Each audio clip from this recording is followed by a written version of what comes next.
The coffee cup shattered against the marble floor. "Get out!" The voice cut through the lobby like a blade. "We don't serve your kind here." Thomas Mitchell stood frozen. The brown liquid spread across his worn boots. His shoulders sagged beneath the weight of stairs. 37 years old, gray threading his temples, hands that trembled just slightly when he thought no one was looking.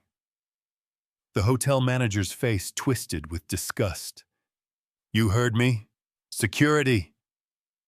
Thomas wore a faded green jacket, patches sewn with unsteady hands, pants that had seen better decades. His beard needed trimming. His eyes carried something heavy, something most people mistook for weakness. The lobby fell silent. Phones appeared. Videos started rolling. "Sir, please." Thomas's voice barely above a whisper. "I just need nothing." The manager stepped closer. "You need nothing from us." A woman in pearls whispered to her husband. "Disgusting. They should do something about these people." A child pointed. His mother pulled him away. Security arrived. 2 men in black suits. They flanked Thomas like he was dangerous, like he mattered in all the wrong ways. "Sir, you need to leave." The first guard's hand rested on his radio. Thomas nodded. Always nodding, always backing down. He turned toward the revolving door. His reflection caught in the polished glass. A stranger stared back. Someone he didn't recognize anymore. Behind him, conversations resumed. Laughter bubbled up. Life moved on. The door spun. Thomas disappeared into the Chicago wind. But something fell. A small piece of paper. It fluttered to the marble floor. The manager glanced down, picked it up without thinking, then froze. 2 hours earlier, Thomas had sat in his studio apartment. 6th floor walk-up. No elevator. The climb used to be nothing. Now it left him breathless. He stared at the letter in his hands. Official seal, Department of Defense. "Mr. Mitchell, your presence is requested at the Chicago Veterans Affairs Medal Ceremony." The medal sat in a shoebox under his bed. Had been there for 3 years. He'd never attended a ceremony, never wore it, never told anyone about it. The phone rang, his sister's voice bright and hopeful. "Tommy, you going to the thing today?" "What thing?" "Don't play dumb. Mom would have been so proud." Thomas closed his eyes. Mom had been gone 5 years now. Cancer. He'd held her hand at the end, watched the machines stop beeping. "I don't know, Sarah." "You have to go. You earned it." Earned it. He'd heard those words before, in a tent in Afghanistan, from Colonel Hayes, right before everything went wrong. "Maybe." "Tommy." I said maybe. After he hung up, Thomas opened the shoebox. The metal gleamed. Bronze star, Purple Heart, Commendation for Valor. Words that felt like they belonged to someone else. He'd dressed carefully, the only suit he owned, pressed it himself, shined his boots, looked in the mirror, and tried to see the soldier he used to be. Instead, he saw a man who jumped at car backfires, who couldn't sleep without the TV on, who counted exits in every room.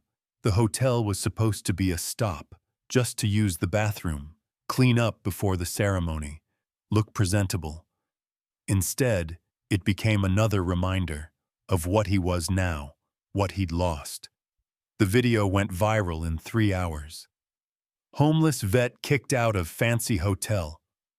The comments poured in, thousands of them. Most weren't kind. Get a job. Typical druggie. My tax dollars at work. Thomas didn't see them. He'd walked 12 blocks, found a bench in Grant Park, sat among the pigeons and tried to remember why he'd thought today would be different. His phone buzzed. Sarah. "Tommy, are you okay? Someone sent me this video." He hung up. The pigeons didn't judge. They just wanted breadcrumbs. Simple transaction. Fair trade. A jogger passed. Earbuds in. World closed off. Safe in her bubble. Thomas envied her. The sun moved across the sky. Shadows grew longer. The ceremony would be starting soon. He should go, he'd promised himself he would. But promises were hard to keep. They'd been hard to keep since Kandahar, since the explosion, since he'd woken up in a hospital bed with pieces missing. Not just from his body, from his soul. His phone buzzed again. Unknown number. "Mr. Mitchell, this is Channel 7 News. We'd like to interview you about the incident at the hotel." Delete. Another buzz. Another reporter. Delete. His story was spreading. But not the real story. Not the one that mattered. Just the surface. The image. The assumptions. Back at the hotel, Richard Holloway held the piece of paper with shaking hands. He'd been manager for 15 years. Seen everything. Handled everything. Prided himself on maintaining standards. But this was different. The paper was worn, folded and refolded, like someone had carried it everywhere, read it hundreds of times. For conspicuous gallantry and intrepidity in action against an enemy of the United States while serving with the 2nd Battalion, 87th Infantry Regiment. The citation went on, details that made Richard's stomach turn, not from disgust, from shame. Sergeant Mitchell single-handedly held his position for 6 hours against overwhelming enemy fire, allowing his wounded comrades to be evacuated. Despite severe injuries, he continued to provide covering fire until reinforcements arrived. Richard sank into his office chair. The paper trembled in his hands. Sergeant Thomas Mitchell, Bronze Star, Purple Heart, wounded in action. The man he'd just thrown out like garbage. His assistant knocked. "Sir, the reporters are here. About the incident?" "What reporters?" "Channel 7, Fox, NBC. They want a statement about the homeless veteran you—" The words hung in the air. Homeless veteran. Richard closed his eyes, saw Thomas's face again, the quiet dignity, the way he'd nodded, accepted the humiliation without fighting back, because he was used to it. "Sir?" "Cancel them, all of them." "But sir, cancel them." The assistant scurried away. Richard was alone with the citation, with the weight of what he'd done. His phone rang. Corporate headquarters. "Dick? What the hell is going on? The video's everywhere."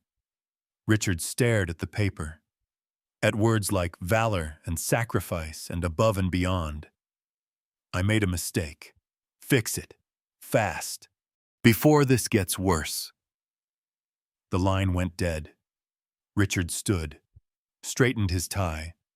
For the first time in 15 years, he wasn't sure how to fix something. The medal ceremony continued without Thomas. Colonel Patricia Hayes stood at the podium. 73 years old, retired, white hair pulled back severely, eyes that had seen too much. She'd been Thomas's commanding officer in Afghanistan, had written his citation herself, in a field hospital, while the smell of smoke still clung to everything. "Ladies and gentlemen," she began. Her voice carried decades of authority. "Today we honor our heroes, men and women who answered when called, who gave everything." The audience was small. Mostly family members. A few officials. Standard ceremony. Nothing special. Sergeant Thomas Mitchell. She paused. Looked at the empty chair in the front row.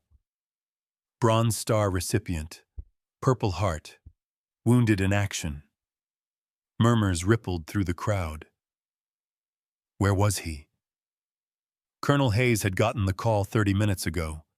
Thomas wasn't coming. No explanation. Just absence. It broke her heart. She'd lost track of him after his discharge. Knew he'd struggled. The VA had failed him. The system had failed him. She'd failed him. Sergeant Mitchell, she continued, her voice steady despite the emotion, held his position against overwhelming odds, saved 7 lives that day. American lives. A photo appeared on the screen behind her. Thomas in uniform, younger, smiling, whole. He paid a price for his service, as many do, but his sacrifice allowed others to come home, to hug their children, to grow old with their spouses. The audience was quiet now, listening.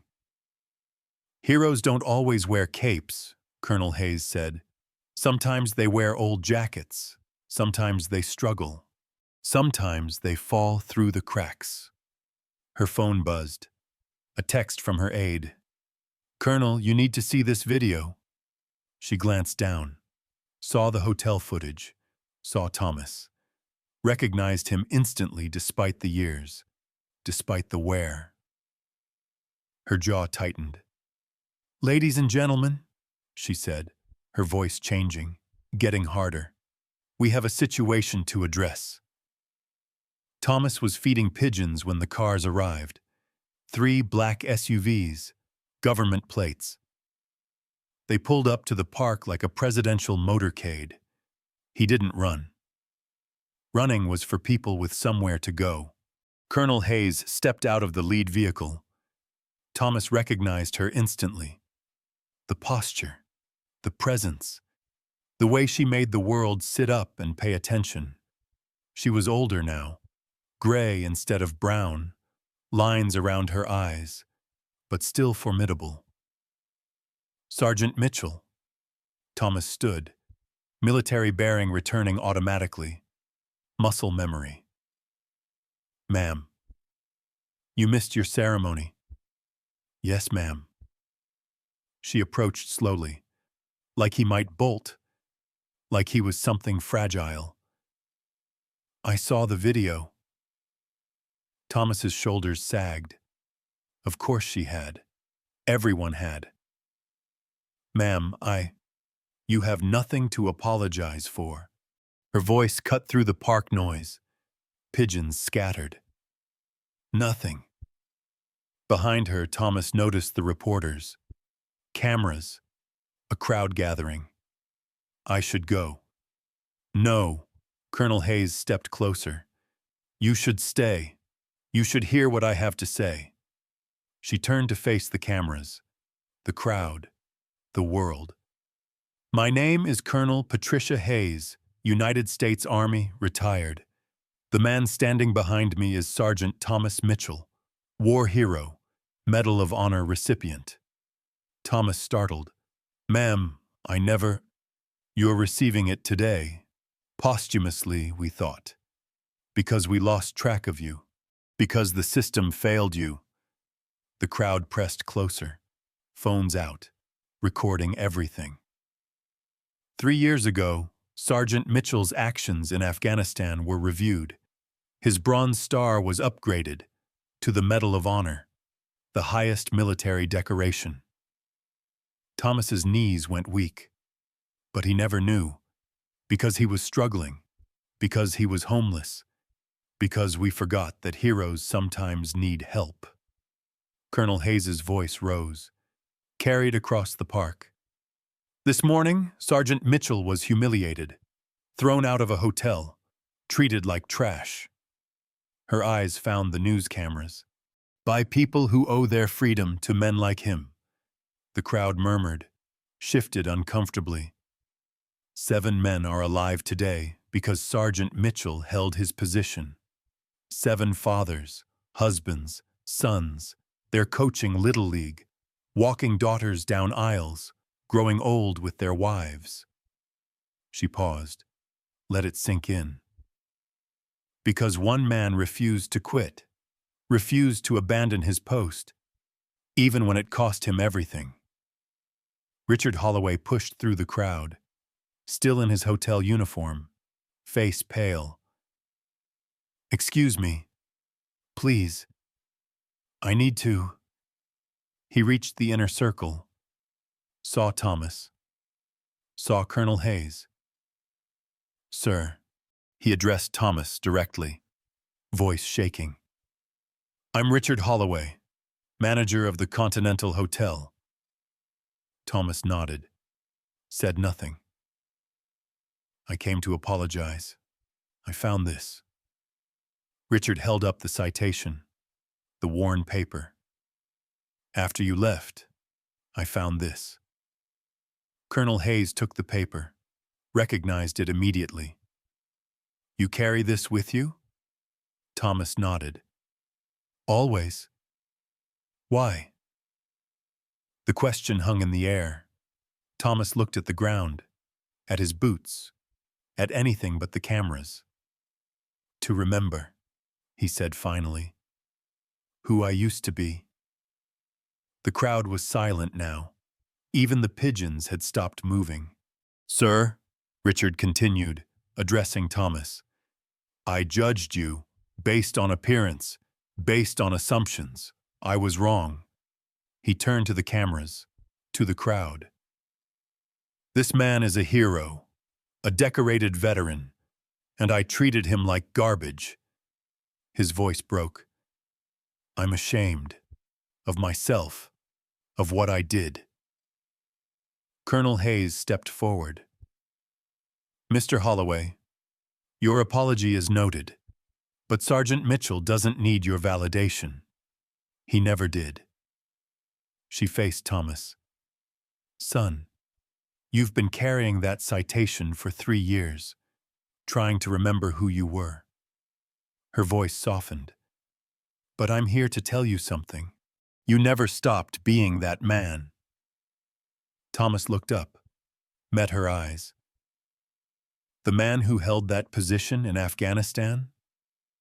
He's the same man who walked out of that hotel with dignity, who didn't fight back, who didn't cause a scene. She paused. That takes more courage than any battlefield. The crowd was crying now, openly, unashamed. Heroes don't just fight enemies, Sergeant. Sometimes they fight systems, prejudice, their own demons. Colonel Hayes's voice carried across the park. And sometimes they fight alone. The hotel had transformed overnight. What started as damage control became something bigger, a movement. The lobby was filled with veterans, active duty soldiers, families, regular people who'd seen the video, who'd heard the story.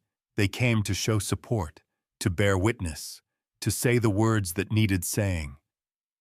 Thomas stood at the entrance, overwhelmed. The same revolving door that had expelled him now welcomed him back. But everything was different. A red carpet had been rolled out.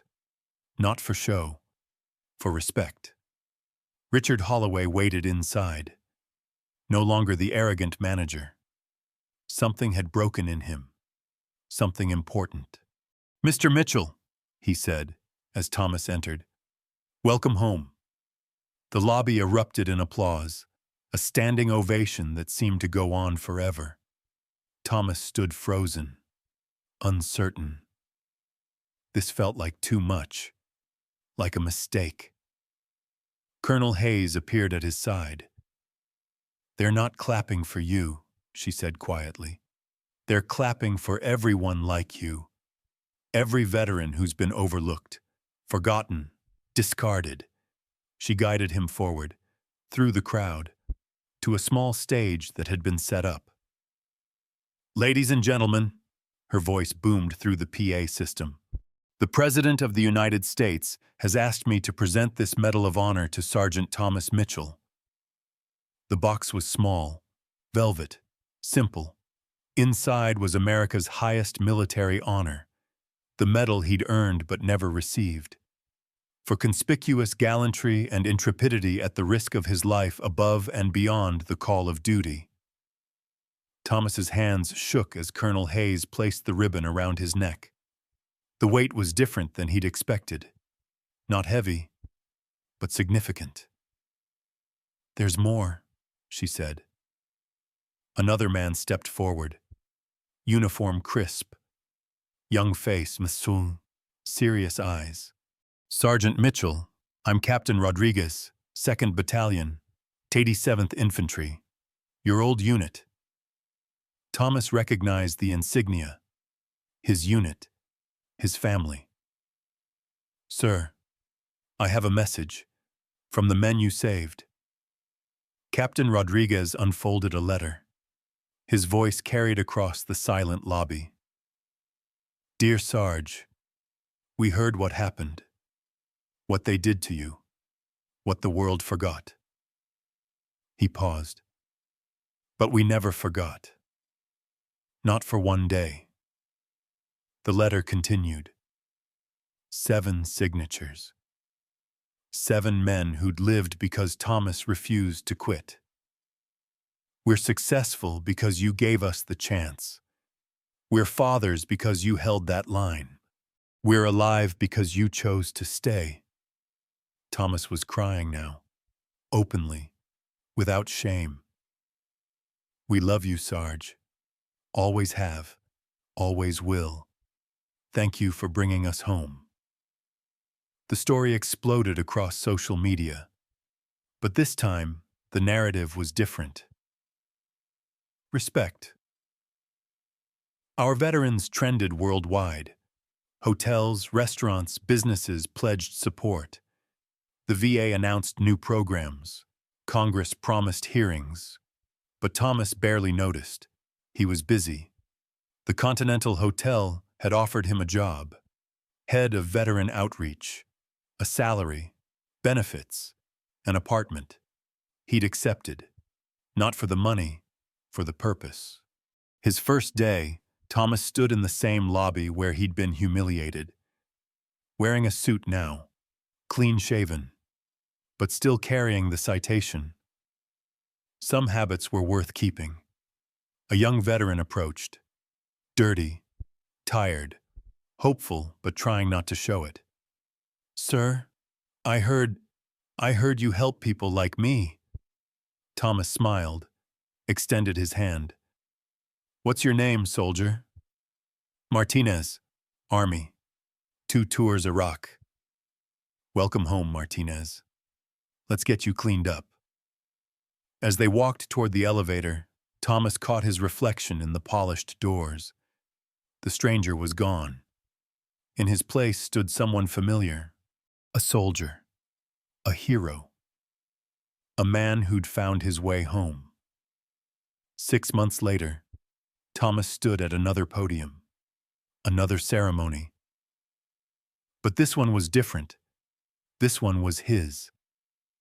The Thomas Mitchell Foundation for Homeless Veterans had opened its doors.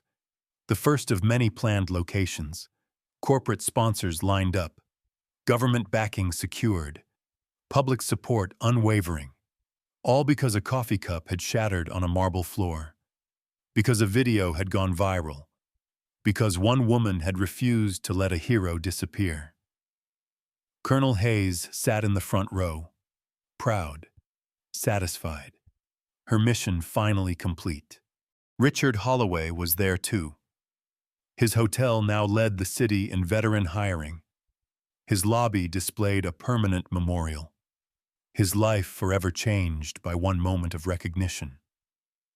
The 7 men Thomas had saved attended via video link from across the country, living their lives, raising their families, carrying his story forward.